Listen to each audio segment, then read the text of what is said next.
Big Country Politics on KTAB continues. Well, hello and welcome to this week's Sunday Conversation here on Big Country Politics. I'm Manny Diaz. This week our special guest is Ryan Goodwin of Project Destiny. Ryan, it's always an absolute pleasure chatting with you. You're a passionate guy about a lot of different subjects here, a lot of different issues here in the city of Abilene. One being the Sanctuary City ordinance, and your group Project Destiny has been battling this for some time now. It was an ordinance that was voted on and approved by the citizens here in Abilene in November of 2022. And, you know, here we're looking at how, I guess, you know, what's making amendments to certain things. That's what's kind of being discussed at this point. Right, and so basically Mayor Hurt decided that there needed to be a subcommittee, and so one's been formed to where we can just talk about the ordinance and if there need to be any changes. And so there's also on the table that, hey, if nothing's wrong with it, just leave it alone. And so, but 5 people are getting together to talk about it, and they've come up with, here's the changes that need to be made. And I was part of that group, and I felt like it was a really good group. I thought they did a great job. You know, when 5 people get together with such a controversial subject, you're like, how is this going to go?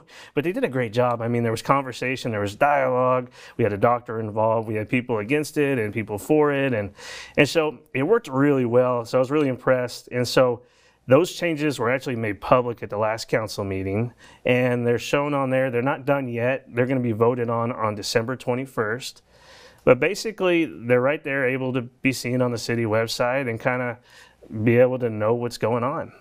Now, we'll get into a lot of the amendments and certain, what people deem as, you know, confusing, or how they've said that, you know, here, and because we've you know, fielded a lot of emails, a lot of phone calls over the last few months, you know, when it comes to that.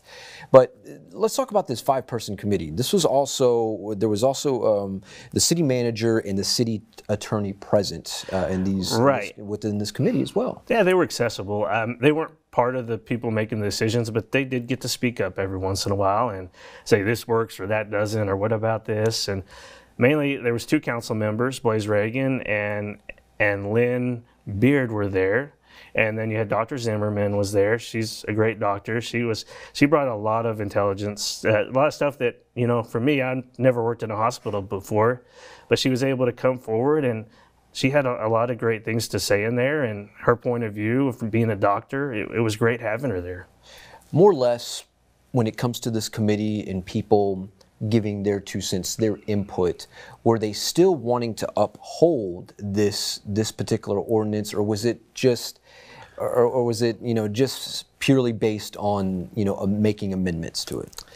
Well, it was about, you know, how does this fit our city? And so there was a lot of making an amendments. I believe that they still want to make it stand still. 53% of the people voted for this in Abilene, and so at this point, whether you agree with it or not, being an elected official and being part of that group, it's like, what would the citizens that voted 53% of this want? And so I felt like there was honor in that they wanted to honor the citizens and what they voted for, respect their vote. But there's also, you know, how can we make the language better to where, you know, when you read it, you understand it a little more clear. You know, there was concerns by doctors with some of the language, and, you know, the concerns that they had, you know, how do we make it fit Abilene? And so, you know, we changed accidental abortion, and we're asking them to change it to spontaneous. And while we hear accidental abortion in other places and doctors saying, oh, that's great, our hospital uses spontaneous. And so that was one change that's in there that is going to be up for vote on the 21st. As a member of Project Destiny, you know, because Abilene is been historically just a very conservative town, a very Christian town. How, has the city, has the community, has it continued to support y'all's cause and what you're out to accomplish? Oh yeah, I've get phone calls as soon as this was up for debate. People were calling me like crazy, saying, "Well, we voted for this. What are we doing here?" And I was like, "Hold on, like give the city a little bit of grace. Let's just see what's going to happen here. We don't know. Calm down." You know, I think the city is in support of this, and just we haven't had any issues with this. Most people wouldn't even know that we have this ordinance. A lot of there hasn't been any crazy things that they said were going to happen, and I think this ordinance has a lot of support. I mean, you already have the Texas laws, so some of the stuff this ordinance is doing is already being enforced on a state level, and so I think there's significant amount of support. I think that the issues that people are most worried about really aren't issues. People just didn't understand the ordinance. Sure.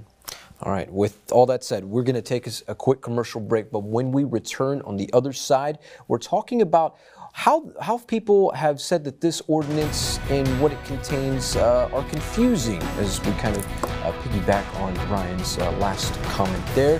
That and more right here on Big Country Politics. Big Country Politics on KTAB continues.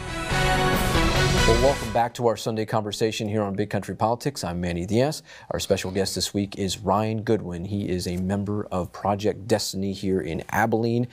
This is a group that's pretty much lobbied and gotten the approval of the city, of the residents and the citizens of Abilene to make the city of Abilene a sanctuary city for the unborn. Ryan, we were talking about the 5-person subcommittee, in the first segment. Let's kind of talk about, these particular amendments. What has that been like to be able to kind of have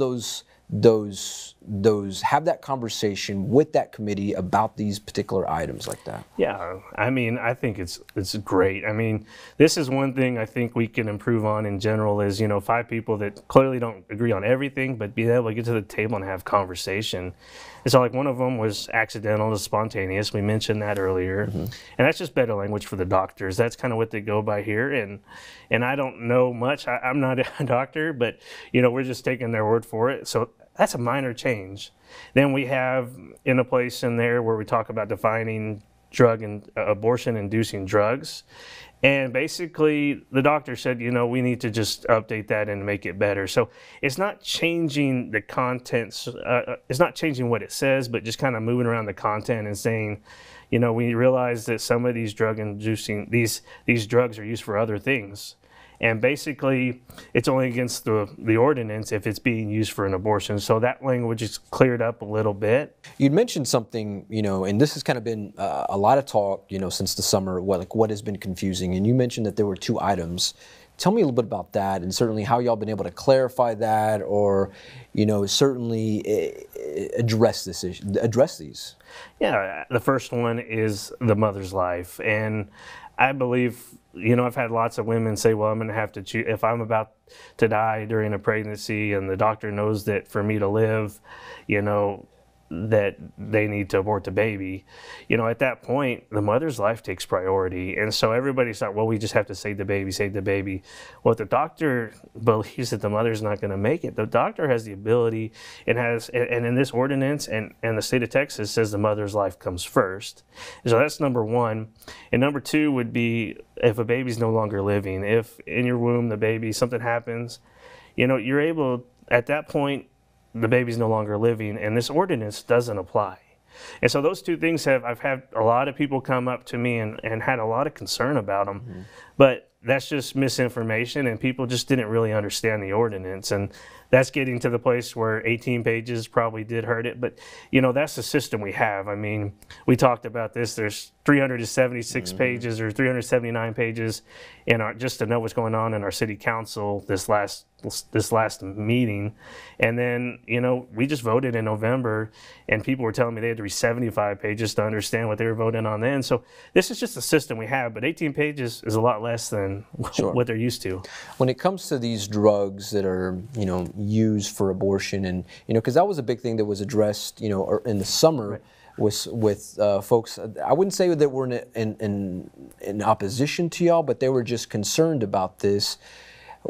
How have y'all been able to address those things, certainly when it comes to, post-pregnancy or, female issues or things like that? Yeah, so if there's no baby, you're able to use whatever drugs you want. I mean, a lot of these drugs are used in multiple things. So if there's no baby, there's no concern. So since these are overlap, basically, if it's contributing to an abortion, then that's when it becomes against the rules. So all drugs are on the table until there's an abortion that's involved. Then it's like, hey, that's against the rules, because then that becomes an abortion-inducing drug. So since these are used in multiple areas, there's just we also have to think about there's the burden of proof. So this is civil. This isn't criminal, and so. Somebody and this is how you prosecute, or you essentially can find somebody for that. Right, and so, somebody's using a drug that's not for an abortion, and someone comes up and says, oh, we need to really address this issue. There's burden of proof on that we have to say, hey, this was used for an abortion. The person filing it has the burden of proof against the person receiving. With everything with these drugs and then the drug-inducing, abortion, things of that nature there, has that been something that y'all's group has been able to, I guess, accept, and, as long as they're not used for abortion? Oh, yeah. I mean, our only concern is, babies inside the womb being born and having a chance for life. And that's our concern. You use whatever drugs you want for any other purpose, and we could care less. Our only concern is having the baby born and having a chance to have a life just like you and me. You say you were previously a pastor, and you say that you've shared with me that women have expressed, certainly they're a little bit older in age, and that they've had abortions, and yet they may feel that later on in life.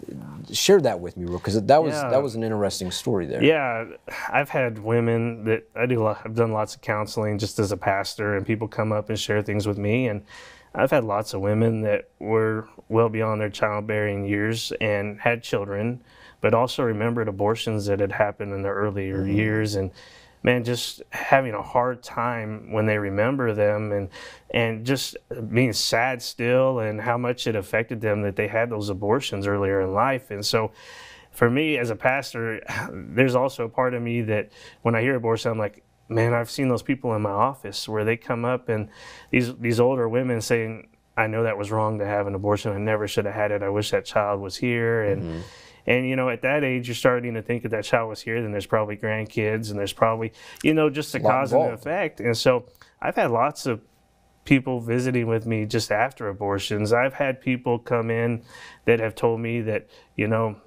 my dad raped my mom, and man, I'm sure glad that she chose to keep me, and that could have been the other way. And I know those are hard subjects, but our hope is that people will see that, there are success stories, and there are a lot of people, I wish we would go from, adoption to trying to figure out what it looks like abortion, to trying to figure out what it looks like to start adopting. And if we're talking about we can't do abortions, are we going to start supporting adoption? And I was like, absolutely. And I've known a lot of people that have honored their word and have done that. Well, Ryan, as always, appreciate you, sir. Thank you for your time. Ryan Goodwin of Project Destiny here in Abilene. For him, I am Manny Diaz. This has been another Sunday Conversation right here on Big Country Politics. We'll see you next time. God bless.